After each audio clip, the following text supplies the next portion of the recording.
E aí, ministro Luiz Fux? Eu fiquei muito envergonhado por Vossa Excelência.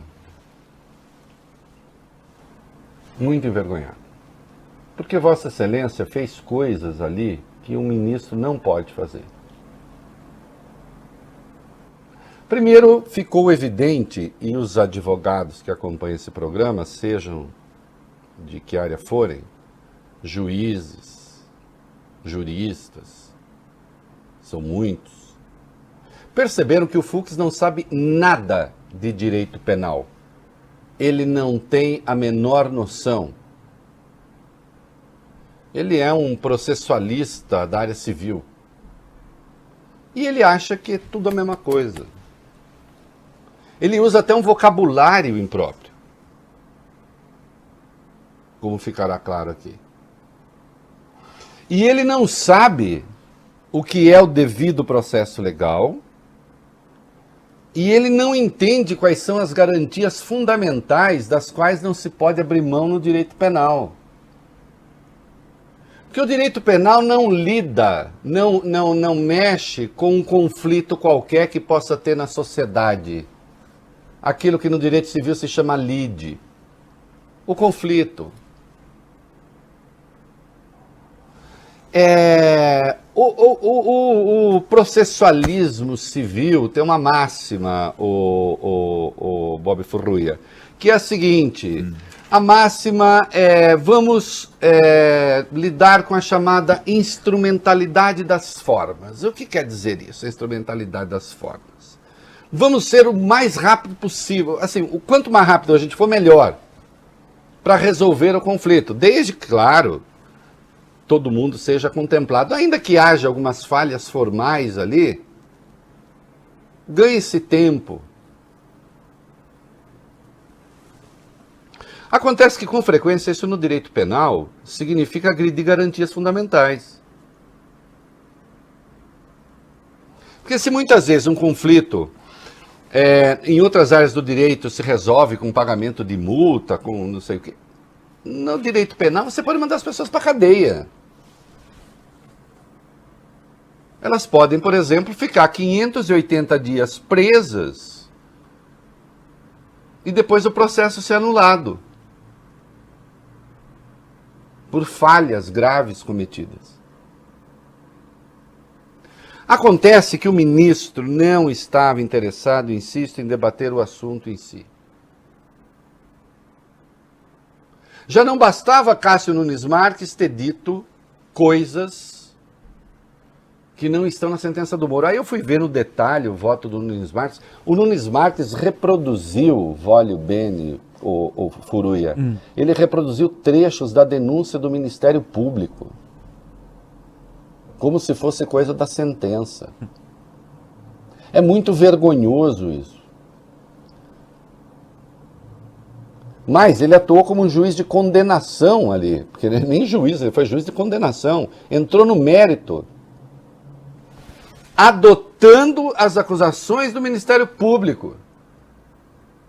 Acontece que aquilo já está superado pela sentença do Moro.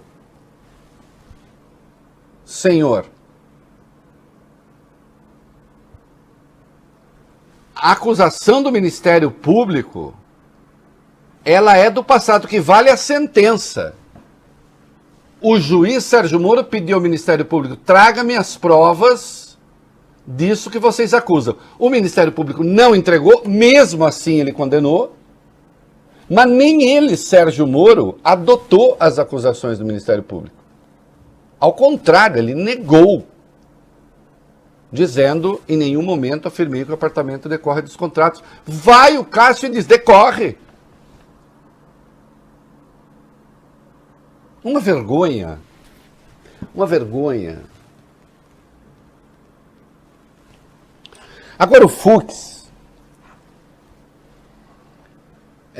fez coisas que eu considero mais graves. E eu vou fazer uma afirmação aqui. E obviamente eu não tenho essa intimidade com ministros e não combinei nada, mas o ministro Alexandre de Moraes vai saber que eu estou falando a verdade.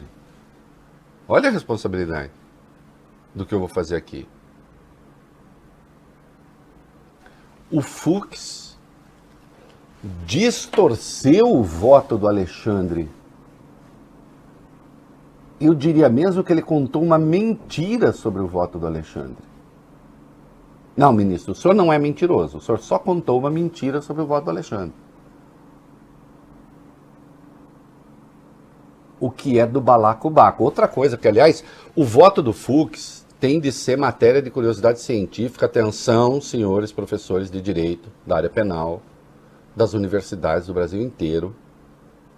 Eu reitero e encareço que vocês peguem o voto de Luiz Fux para dar aula, para explicar para os seus alunos o que não se pode fazer em direito penal, tá bom? Eu sei que será um pouco constrangedor chegar, botar o vídeo e dizer assim, olha, agora nós vamos aqui dizer o que não se pode fazer no direito penal. Isso tudo que vocês ouvirão aqui não é direito penal, é destruição do direito penal.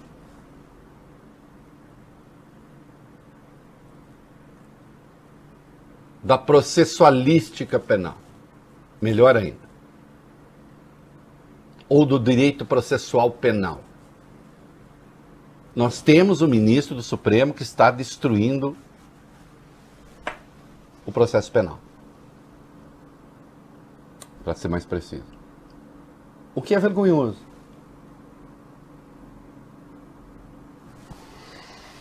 Por que eu estou falando isso?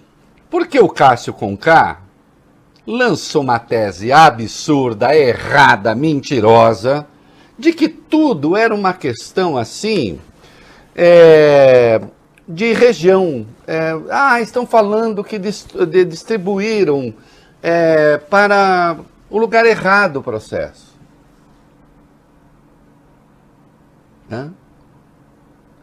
Daí que houvesse, então, a tese da incompetência relativa, porque diz assim, não, errou de foro, é uma mera incompetência relativa.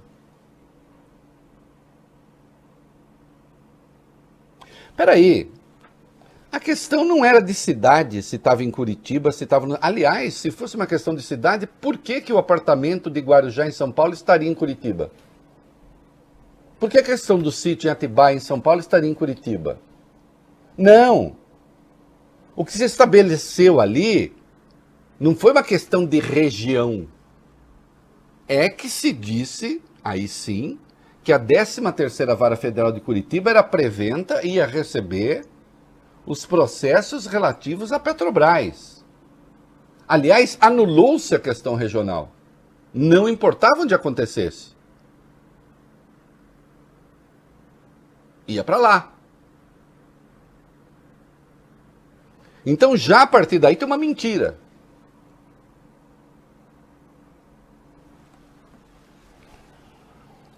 E aí o Fux vai e distorce o voto do Alexandre.